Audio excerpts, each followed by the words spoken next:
உபாகமம் 1:10-11. உங்கள் தேவனாகிய கர்த்தர் உங்களை என்ன செய்தார்? ஹல்லேலூயா. உங்களையும் என்னையும் கர்த்தர் என்ன செய்வார்? நம்ம தடை செய்யக்கூடாது. Praise the Lord. Hallelujah. Family பிளானிங்லாம் பண்ணக்கூடாது. என்ன செய்யக்கூடாது? Family planning is a sin. Praise the Lord. சரி, அதுக்குள்ள போகல. ஆமென். அருமையான தேவனுடைய பிள்ளைகளே, வாசிங்க. பெருக பண்ணினார். இந்நாளிலே நீங்கள் வானத்தின் நட்சத்திரங்களைப் போல திரளாய் இருக்கிறீர்கள். அப்ப கர்த்தர் சொன்ன வார்த்தை நிறைவேறிச்சா? ஆமென். அது நிறைவேறும். நம்முடைய தேவன் சொல்லியும் செய்யாதிருப்பாரோ, வசனித்தும் நிறைவேற்றாதிருப்பாரோ? பொய் சொல்ல அவர் ஒரு மனிதன் அல்ல, மனமான ஒரு மனுபுத்திரனும் அல்ல. ஹல்லேலூயா. அப்படியானால் கர்த்தர் பிள்ளைகளை தருகிறார். ஆமென். உன் பிள்ளைகள் கர்த்தரால் போதிக்கப்பட்டிருப்பார். அவர்களுடைய சமாதானம் மிகவும் பெரிதாயிருக்கும். அப்படியானால் கர்த்தர் பிள்ளைகளை கர்த்தர் தருகிறார். பிள்ளைகளை நாம் வளர்க்க வேண்டிய பிரகாரம் வளர்க்கும் போது அவர்கள் கர்த்தரை அறிவார்கள். ஆமென். Praise the Lord. அப்படியானால் கர்த்தருடைய வார்த்தையை ஆபிரகாம் நம்பினான். Praise the Lord. அவன் நம்புகிறதுக்கு அளவே இல்லை. Praise the Lord. நீ உன் இடத்தையும் உன் ஜனத்தையும் விட்டு புறப்பட்டு நான் காண்பிக்கும் தேசத்துக்கு நீ போ, நான் உன்னை ஆசீர்வதிப்பேன், நீ ஆசீர்வாதமாயிருப்பாய் அப்படின்னு சொன்ன உடனே 4ஆம் வசனம் 12ஆம் அதிகாரம், கர்த்தர் ஆபிரகாமுக்கு சொன்னபடியே உடனே என்ன செய்தார்? ஆபிரகாம் கானான் தேசம் எப்படி இருக்கும், ஏது இருக்கும், சோப்பா இருக்குமா கருப்பா இருக்குமான்னு சொல்லி அவன் என்ன செய்யல, பார்க்கறதுக்கு வேறுகாரனை அனுப்பல. அதுக்கப்புறம் போவோம் பார்ப்போம் முடிஞ்சா செய்வோம் அப்படின்னு சொல்லல. உடனே என்ன செய்தார்? அவன் புறப்பட்டு போனான். ஹல்லேலூயா. அவன் என்ன கேட்டா, கூட்டுத்தனமான ஒரு விசுவாசம். கர்த்தர் சொல்லிட்டார், அது உண்மை, அது சத்தியம், அது மாறாது. இந்த விசுவாசம் நமக்கு தேவை. விசுவாசம் 3 இடங்களில் செயல்படுகிறது. ஒன்று ஆவியின் கனிகள். நம்முடைய வாழ்க்கையில விசுவாசம் இல்லாமல் தேவனுக்கு பிரியமாய் இருப்பது கூடாத காரியம். கண்டிப்பாய் ஒவ்வொருவருக்கும் என்ன தேவை? விசுவாசம் தேவை. இரண்டாவதாக ஆயுதங்களில் ஒன்று விசுவாசம். 6ஆம் அதிகாரம் 12ஆம் வசனம் 13.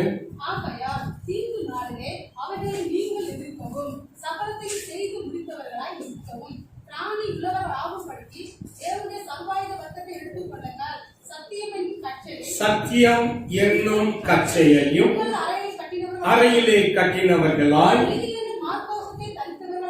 நீதி என்னும் மார்க்கவசத்தை தரித்தவர்களாய்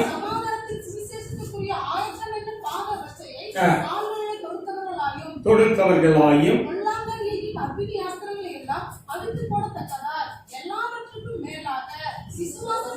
எல்லாவற்றிற்கும் மேலாக விசுவாசம் என்னும் கேடகத்தை பிடித்துக் கொண்டு. அப்ப எல்லாவற்றுக்கும் மேலாக எதை கையில வச்சிருக்கணும்? விசுவாசம் என்னும் கேடகம். மூன்றாவது என்னன்னு கேட்டீங்கன்னா, வரங்களில் ஒன்று விசுவாசம். ஆவியின் கனிகள் கண்டிப்பா விசுவாசம் இருக்கும். யுத்தத்துக்கு போறவங்களுக்கு விசுவாசமாகிய கேடகம் இருக்கும். அடுத்து வரங்களில் ஒன்று விசுவாசம். அவனவன் பிரயோஜனத்துக்கு ஏற்றவாறு கர்த்தர் வரங்களை பகிர்ந்து அளிக்கிறார். ஆமென், ஆமென். அப்ப நமக்கு என்ன தேவை? வரம் தேவை. ஆமென். வரங்கள் தேவை. இந்த நாட்கள்ல யாரும் அதை கேட்கறது இல்லை. ஏதோ உயிரோட இருக்கிறோம், வேலை பார்க்கிறோம், சம்பாதிக்கிறோம், சாப்பிடுறோம், தூங்குறோம், அடுத்த நாள் மறுபடியும் எந்திரிக்கிறோம். இதைத்தான் நம்ம ரொட்டீனா வழக்கத்துல வச்சிருக்கோமே தவிர நம்முடைய உள்ளான மனுஷன், ஆவிக்குரிய மனுஷன் நாளுக்கு நாள் ஈடேற வேண்டும் என்கிறதான அந்த எண்ணம் என்ன செய்கிறது? இல்லை, வருகிறது இல்லை. ஆபிரகாம் விசுவாசித்ததினாலே தான் ஒரு பெரிய ஜாதிக்கு அவன் தகப்பனான். அல்லேலூயா. எபிரேயர்ல வாசிக்கும் போது 11ஆம் அதிகாரம் சாராளை குறித்து அங்கே சொல்லப்பட்டிருக்கிறது. 11ஆம் வசனம். விசுவாசத்திலே எல்லாமே அந்த வசனத்தின் ஆரம்பத்திலே நீங்கள் பார்க்கிற போது விசுவாசத்தினாலே சாராளும் வாக்குத்தத்தம் பண்ணினவர். எப்படிப்பட்டவர்? நம்முடைய தேவன் எப்படிப்பட்டவர்? அல்லேலூயா. அவர் உண்மை உள்ளவர் என்று எண்ணி கர்ப்பம் தரிக்கத்தக்கதான பலனை அடைந்து வயது சென்றவளாய் இருந்தும் பிள்ளையை என்ன செய்தார்? பெற்றார். அல்லேலூயா. 1 மாசம் ஆச்சு, 2 மாசம் ஆச்சு, 6 மாசம் ஆச்சு, அப்புறம் 1 வருஷம் ஆச்சு, அப்புறம் உடனே டாக்டர். அல்லேலூயா. டாக்டர் பெரியவரா அல்லது கர்த்தர் பெரியவரா? இங்க இருக்கும்போது அப்படிதான் சொல்லுவேன், கர்த்தர் பெரியவர். அல்லேலூயா. பரலோகத்தின் தேவன் இந்த பூலோகத்திலே எந்த முகத்திற்கும் முகம் இணைக்க சித்தமாய் இருந்தாரோ அதை இணைத்தார், இசைத்தார், குடும்பமாய் மாற்றினார். பிள்ளைகள் கர்த்தரால் வரும் சுதந்திரம், கர்ப்பத்தின் கனிகள் அவரால் கிடைக்கும். உடனே ஸ்கேன் பார்க்கிறார். இந்த டியூப்ல ஒரு அட்டப்பு இருக்கு, அட்டப்பு இங்க தெரியாம தின்னா அதுக்குள்ள போய் ஒரு அட்டப்பு நிக்கத்தான் செய்யும். அட்டப்புகளை தகர்க்கிறவர் கர்த்தர். தகர்க்க முடியுமா? முடியாது. ஆஞ்சியோங்கிறது ஒண்ணு வந்ததுனால தானே இன்னைக்கு எல்லாம் ஆஞ்சியோ ஆஞ்சியோ ஆஞ்சியோன்னு போறீங்க. அந்த நாட்கள்ல இருக்கக்கூடிய இயற்கை உணவுகளை நாம் சாப்பிட்டே வந்தோமானால் இந்த அடப்பெல்லாம் இருக்க. வாரத்துக்கு ஒரு தடவை இஞ்சி சாறு குடிக்கணும். வாரத்துக்கு ஒரு தடவை. யாராவது இஞ்சி சாறு குடிக்கிறீங்களா? நான் ஜெஃப்ரின் இஞ்சி சாறு குடிக்கணும். என்ன செய்யணும்? குடு. 2 பேருக்கு இஞ்சி சாறு. அல்லேலூயா. வேப்பலைய நல்லா அரைச்சி உருட்டி அதையும் கொடு. ஆமென். மற்றபடி ஸ்வீட்டா தீக்கிறாதா? வாய் எவ்வளவு பெருசா திறக்குது. ஆமென். அல்லேலூயா. உரப்பு மருந்து கொடுக்கணும், கசப்பு மருந்து கொடுக்கணும், காய்கறிகளை கொடுத்து பழக்கணும். அல்லேலூயா. அருமையான தேவனுடைய பிள்ளைகளை ஆபிரகாம் விசுவாசித்தார். கர்த்தர் அவனுடைய வாழ்க்கையில அற்புதத்தை செய்தார். இவ்விதமாக இருக்கும்போது அந்த 13ஆம் அதிகாரம் ஆதியாகமத்திலே வாசிக்கும் போது தேவனுடைய வார்த்தைக்கு அவன் கீழ்ப்படிந்தபடியினாலே அவன் ஆடுகளையும் மாடுகளையும் ஒட்டகங்களையும் கழுதைகளையும் திரளான பணிவிடைக்காரர்களையும் மாத்திரமல்ல அவன் ஒரு சீமான் என்று அழைக்கப்பட்டார். தேவனுடைய வார்த்தையை நம்பினான், தேவனுடைய வார்த்தையை விசுவாசித்தான், தேவனுடைய வார்த்தைக்கு கீழ்ப்படிந்தான், உடனே புறப்பட்டு போனான். எந்த ஒரு எதிர்பார்ப்பும் இல்லாதபடி கடந்து போனான். அது ஆண்டவருக்கு ரொம்ப பிரியமாய் இருந்தது. இவனால் ஆபிரகாம் உடனே கிளம்பினான். ஆனால் மோசே என்ன செய்தான் தெரியுமா? அவன் 12 வேவுகாரர்களை கோத்திர பிதாக்களிலிருந்து எடுத்து கானான் தேசத்தை வேவு பார்த்து வாருங்கள். அந்த தேசம் எப்படிப்பட்ட தேசம்? அது வளப்பமா இழப்பமா? அங்கே ஏனாக்கியர்கள் குடியிருக்கிறார்கள், நெடியவர்கள் காணப்படுகிறார்கள். அவன் என்ன செய்தான்?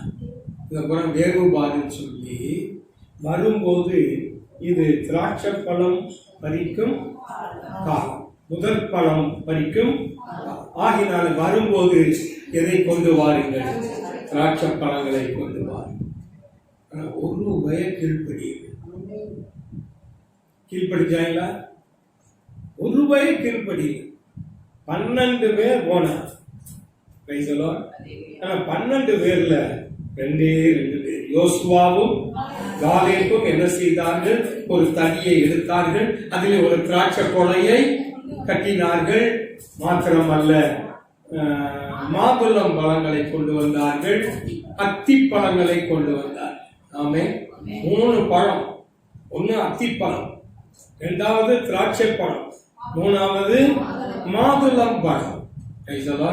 இந்த 3 பழங்களுக்கும் ஒரு அடையாளம், ஒரு ஆசீர்வாதம், ஒரு ஆளுமை அதற்கு உண்டு.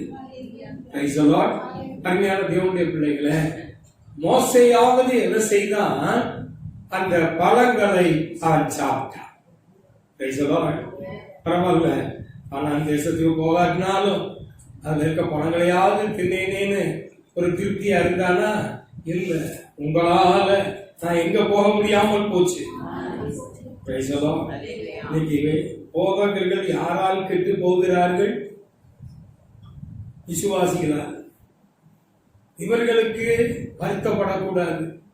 பிரசங்கம் பூசி முழுகணும். சமாதானம் இல்லாதிருந்தும் சமாதானம் சமாதானம் என்று ஜனங்களுக்கு பிரசங்கிக்கணும். இதைத்தானே நீங்கள் விரும்புகிறீர்கள். நேற்று ராத்திரி 7 சபையை குறித்து பேசணும்னு ஒரு ஏவுதல். 7 சபையை எடுத்தோம்னா வெட்டும் குத்துமாத்தான். சும்மாவே நம்ம பண்ற பசங்க அநேகருக்கு என்ன செய்ய மாட்டேங்குது, பிடிக்க மாட்டேங்குது.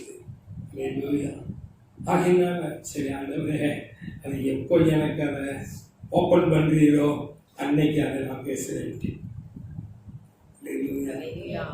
கடைசி கால செய்திகளை குறித்து இந்த நாட்களிலே பேச வேண்டும் என்பது நினைத்தாலும் விசுவாசிகள் அதை என்ன செய்கிறது இல்லை, ஏற்றுக்கொள்கிறது இல்லை. இவர் பயமுறுத்துகிறார், குத்தி குத்தி பேசுகிறார், சமாதானமான வார்த்தைகளை பேசுகிறதில்லை. ஒரு ஆசீர்வாதமான வார்த்தைகளை பேசினால் என்ன குறைந்தா போய்விடும்? எனக்கு ஒண்ணு இல்லை, சமாதானம் சமாதானம் என்று சொல்லி என் ஜனங்களுக்கு அவர்கள் என்ன செய்தார்கள்? மேற்பூச்சாய் பூசினார்கள். மேற்பூச்சி வேணுமா? இல்ல கொத்தி நல்ல பூசணும். ஆமென். அல்லேலூயா. அருமையான தேவனுடைய பிள்ளைகளை, இங்கே நாம் பார்க்கிற போது ஆபிரகாம் உடனே கீழ்ப்படிந்தார், உடனே செவி கொடுத்தார். கர்த்தர் அவனை பெரிய சீமானாய் மாற்றினார். இப்ப அவனை மாத்திரம் ஆக்கலையா, அவன் கூட வந்தானே லோத்து, அவன் எல்லாம் ஒரு ஆளு. அவனையும் கர்த்தர் என்ன செய்தார்? உங்களோடு கூட யார் சேர்ந்து வருகிறார்களோ அவர்களையும் கர்த்தர் என்ன செய்கிற தேவன்? ஆசீர்வதிக்கிற தேவன். அல்லேலூயா. இப்போ ஆசீர்வாதம் கொஞ்சம் நிரம்பி வழியவும் யாரால் ஆசீர்வதிக்கப்பட்டோமோ அதை என்ன செய்கிறதில்லை, நினைத்து பார்க்கிறது. எந்த ஏணியில ஏறினையோ அந்த ஏணியை மேல போனதுன்னு என்ன செஞ்சிருது? தள்ளி விட்டுருது. நீ உயர்த்தப்பட்ட விதத்தை நீ என்ன செய்கிறதில்லை, நினைத்து பார்க்கிறது இல்லை. ஆனால் இப்போது அவனுடைய நிலை வித்தியாசமாக இருந்தது. இவனுடைய மேய்ப்பர்களுக்கும் அவனுடைய மேய்ப்பர்களுக்கும் என்ன உண்டாயிற்று? என்னது? வாக்குவாதம். இன்னைக்கு மேய்ப்பர்களுக்குள்ள என்னது? வாக்குவாதம். சீஷர்களுக்குள்ளே வாக்குவாதம் உண்டாயிற்று.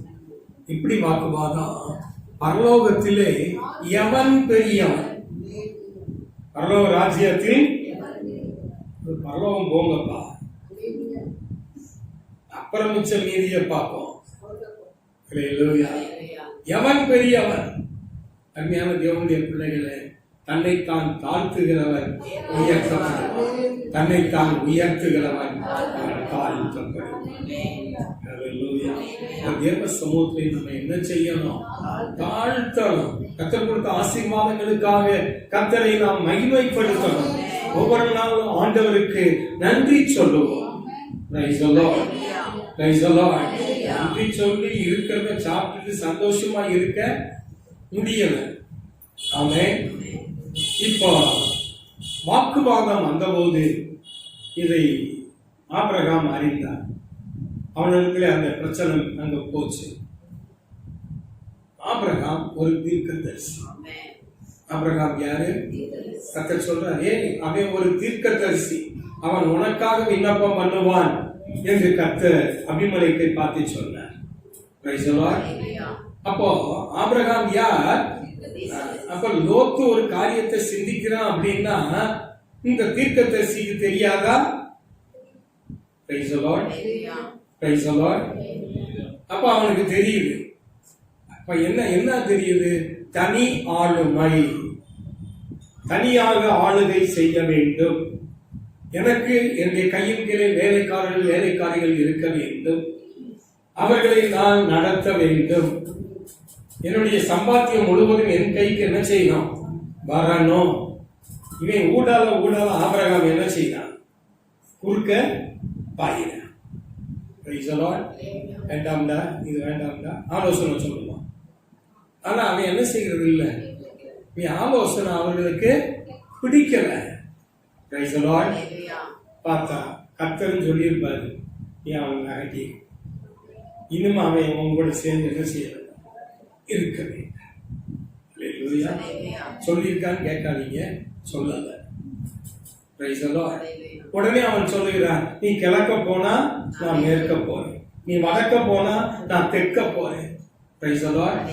தேச விஸ்தாரமாக இருக்கிறது, எங்க வேண்டுமானாலும் போகலாம் என்று சொன்ன போது உடனே அவன் என்ன செய்தான்? புறப்பட்டு போனான். ஓடணும் நினைக்கிறவன் அவனை நிப்பாட்டியே வைக்க முடியாது. கண்டிப்பா ஒரு நாள் என்ன செய்வான்? ஓடியே போயிடுவான். ஓடுகாது. நிலைச்சு இருக்கணும், உறுதியாக இருக்கணும். கர்த்தர் எந்த இடத்துல வச்சிருக்காரோ அந்த இடத்துல முடிவு வரியந்தம் நாம் நம்மை காத்துக் கொள்ள வேண்டும். நகோமி எடுத்துக்கங்க. நகோமிக்கு தேசத்துல பஞ்சம் வந்துருச்சு. பஞ்சம் வந்தா ஏன் அந்நிய தேசத்துக்கு ஓடுற எல்லாரும் எங்க இருக்காங்க? பெத்லஹேம்ல இருக்கிறார். இவங்க மாத்திரம் என்ன செய்யணும்? சொகுசா போய் அந்நிய தேசத்துல இருக்காங்க. ஜென்ம தேசத்தை விட்டு அந்நிய தேசத்துக்கு போனா என்ன ஆகும்? அது தேவனுடைய சித்தமா? பெத்லஹேம் அப்பத்தின் வீடு. அப்பத்தின் வீட்டை விட்டு நீ மோவாபுக்கு ஓடி போனால் உன்னுடைய காரியங்கள் கைகூடி வருமா? போனதும் இல்லாம தான் பிள்ளைகளுக்கு அங்க பொண்ணும் பார்த்தான். பொண்ணு பார்த்து என்ன செஞ்சான்? கல்யாணம் பண்ணி வச்சான். கல்யாணம் பண்ணி வச்சு என்ன ஆகி போச்சு? 2 பிள்ளைகளும் அங்கே அந்நிய தேசத்திலே மரித்து போனார். மரித்து போனார். தான் புருஷனும் என்ன செஞ்சான்? மரித்து போனார். இப்ப 3 மொட்டை பாப்பாத்திகளும் எங்க உட்கார்ந்து இருக்காங்க? மோவாப் தேசத்துல உட்கார்ந்து இருக்காங்க. அங்க உட்கார்ந்து இருக்கும் போது அவன் நினைச்சான், சர்வ வல்லவர் என் வாழ்க்கையிலே கசப்பை கட்டளையிட்டார். ஆகவே நான் என்ன செய்யணும்? பெத்லஹேமுக்கு போகணும் என்று சொல்லி புறப்படும் போது தன் மருமக்கமார்களை முத்தமிட்டு, நீங்கள் உங்கள் தேசத்துக்கு என்ன செய்யுங்கள், போங்கள் என்று சொன்ன போது அவர்கள் ஒருத்தி என்ன செய்தார்? ஓடியே ஓர்பா. ஆள விடுவான்னு பார்த்தேன், போன்னு சொல்லிட்டாப்பா. இந்த கிளவி கூட இருந்து நம்ம என்ன செய்ய? ஆமென். அப்படின்னு நினைச்ச நினைப்பும்படி என்ன செஞ்சாச்சு? ஓடியாச்சு. ஆனா ரூத் அப்படி அல்ல. ரூத்தின் புத்தகம் 1ஆம் அதிகாரம் 14ஆம் வசனம்.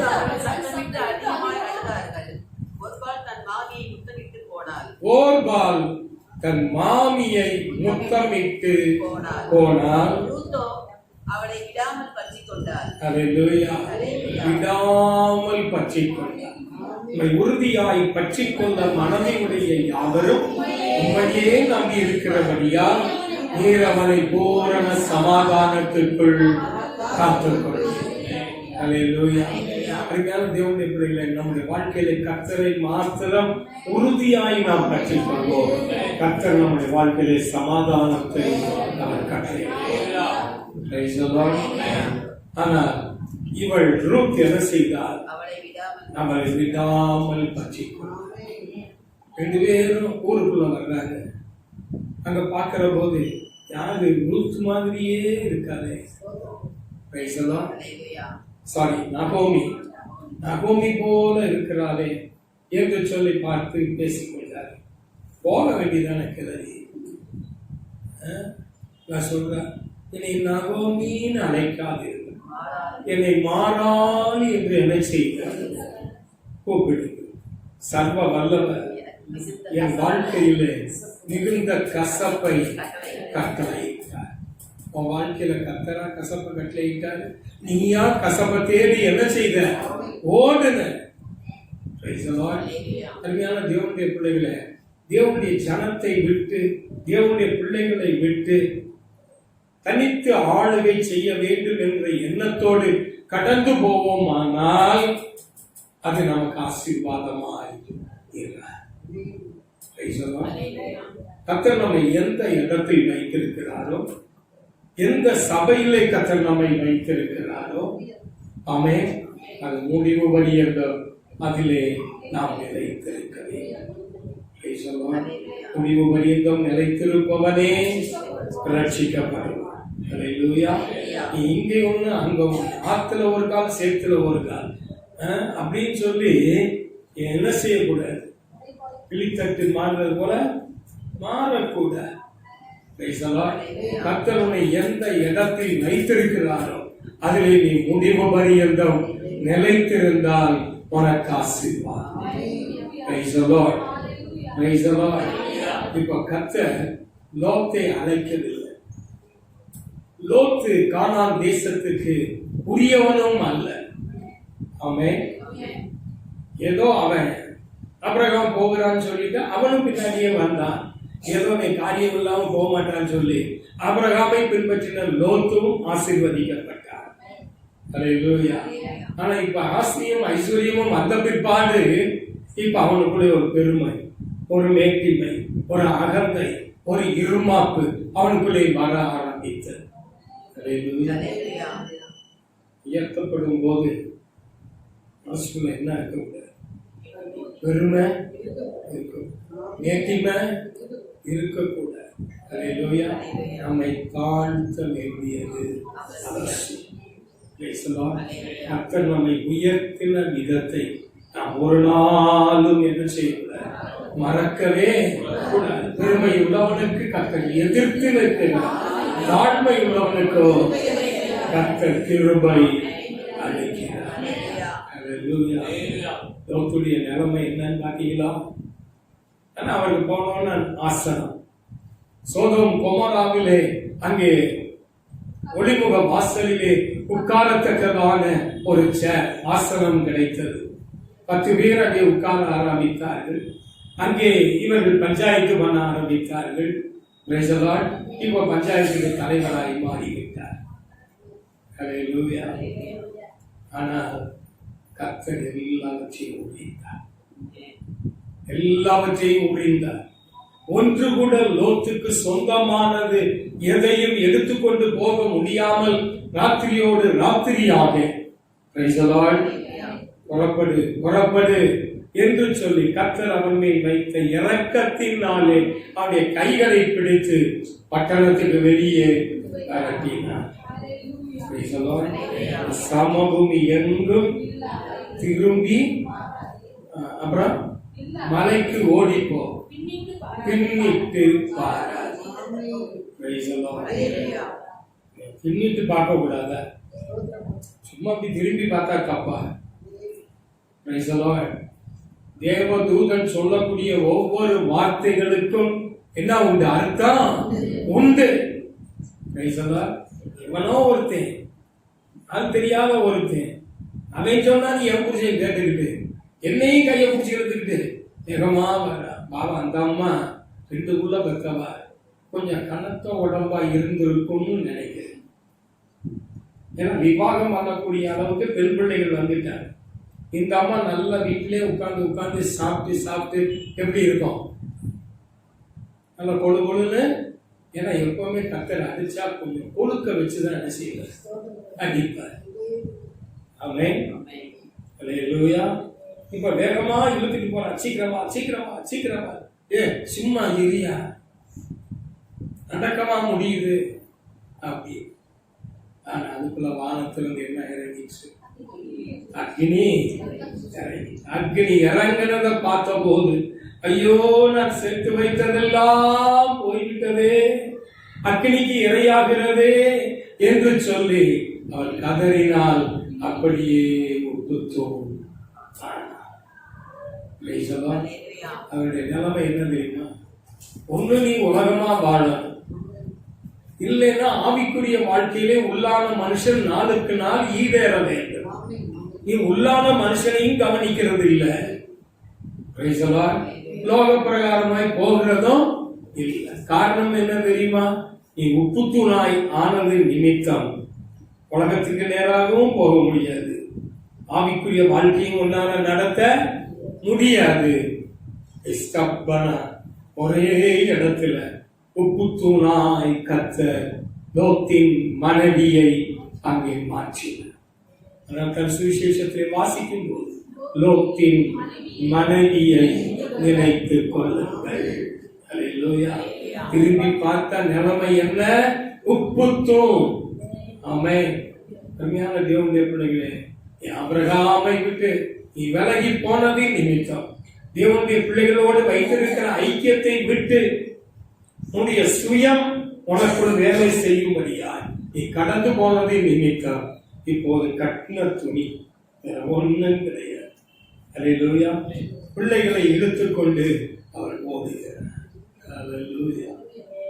ஆபிரகாமை கர்த்தர் ஆசீர்வதித்தார். அதிலே ஆதியாகமம் 13ஆம் அதிகாரம் 14ஆம் வசனம். லோத்து ஆபிரகாமை விட்டு பிரிந்த பிற்பாடு கர்த்தர் ஆபிரகாமை நோக்கி, அதுக்கு முன்னாடி வரைக்கும் கர்த்தர் என்ன செய்யலாம்? ஆபிரகாமோடு பேசவே இல்லை.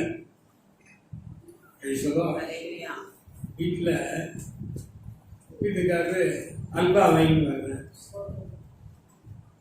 அல்வா வாங்கிட்டு வீட்டுக்கு வந்தா வீட்டுல யாரு இருக்கா?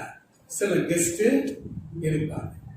அப்ப அந்த பொட்டலத்தை கூட்டத்துல கட்டிச்சோற ஊப்பீங்களா? ஊக்க மாட்டீங்களோ? காந்தினீங்களா? அட போயா, எங்களுக்கு மாத்திரம் முட்டு தான் வாங்கி வந்திருக்காரு. ஆளுக்கு 100 அல்வா அவ்வளவுதான். கூட்டத்துல மாத்திரம் கட்டிச்சோறு என்ன செய்யக்கூடாது, அவக்க கூடாது. இப்ப லோத்தை வச்சுக்கிட்டு ஆபிரகாம்கிட்ட எதுவும் பேச முடியாது. ஆகையினாலே அவன் பிரிந்து போன பிற்பாடு கர்த்தர் ஆபிரகாமோடு பேசினார். அல்லேலூயா. உனக்கு தேவனுடைய வார்த்தை வரணுமா?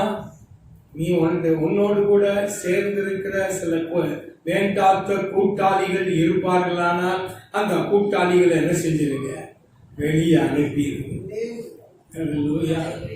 அவர்களை வைத்துக் கொண்டு கர்த்தர் கட்டிச்சோற என்ன செய்யறது இல்லை, அவிழ்க்கிறது இல்லை.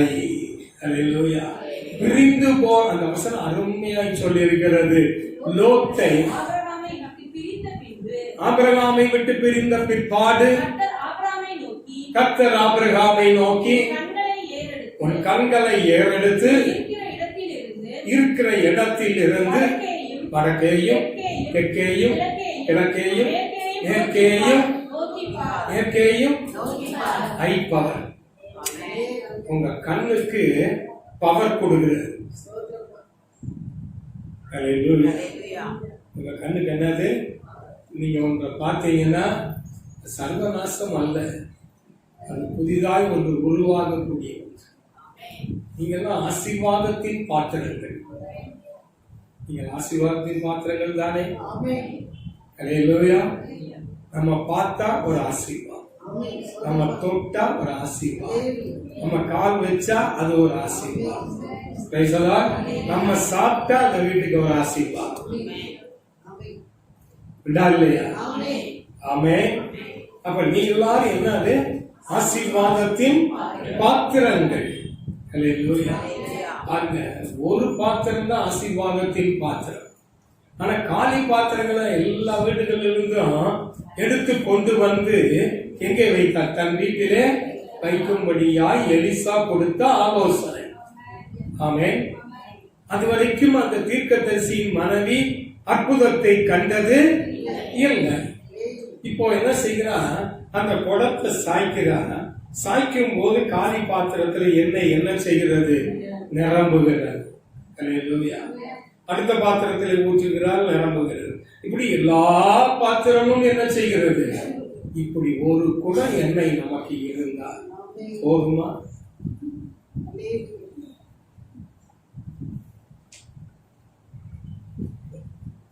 ஒரு குடம் எண்ணெய், அந்த குடம் வேணுமா அல்லது இயேசுநாதர் வேண்டுமா?